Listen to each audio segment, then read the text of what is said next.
Hello കൂട്ടുകാരെ, ഇന്ന് നമുക്ക് സോയ ചങ്ക്സ് ഇച്ചിരി അടിപൊളിയായിട്ട് ഉണ്ടാക്കിയാലോ. ഇവരെ ഞാൻ നല്ല ചൂടുള്ള വെള്ളത്തിൽ കഴുകിയെടുത്തതാണ് കേട്ടോ.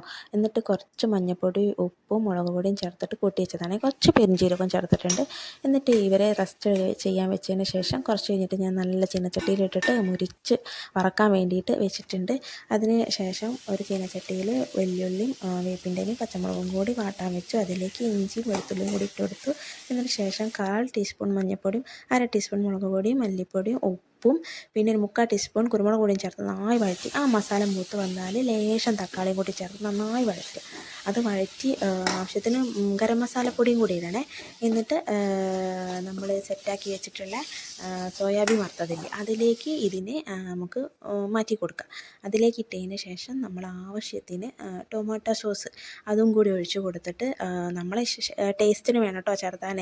അത് ആവശ്യത്തിന് ഒഴിച്ച് കൊടുത്തിട്ട് നന്നായി ഇളക്കുക. എന്നിട്ട് ലേശം മല്ലിച്ചപ്പും വേപ്പിൻ്റെ ഇലയും കൂടി നല്ല ടേസ്റ്റിനായിട്ട് ചേർത്ത് കൊടുക്കുക.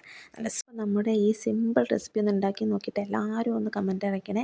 ഇഷ്ടപ്പെട്ട ചാനൽ എല്ലാവരും സബ്സ്ക്രൈബ് ചെയ്യുക, സപ്പോർട്ട്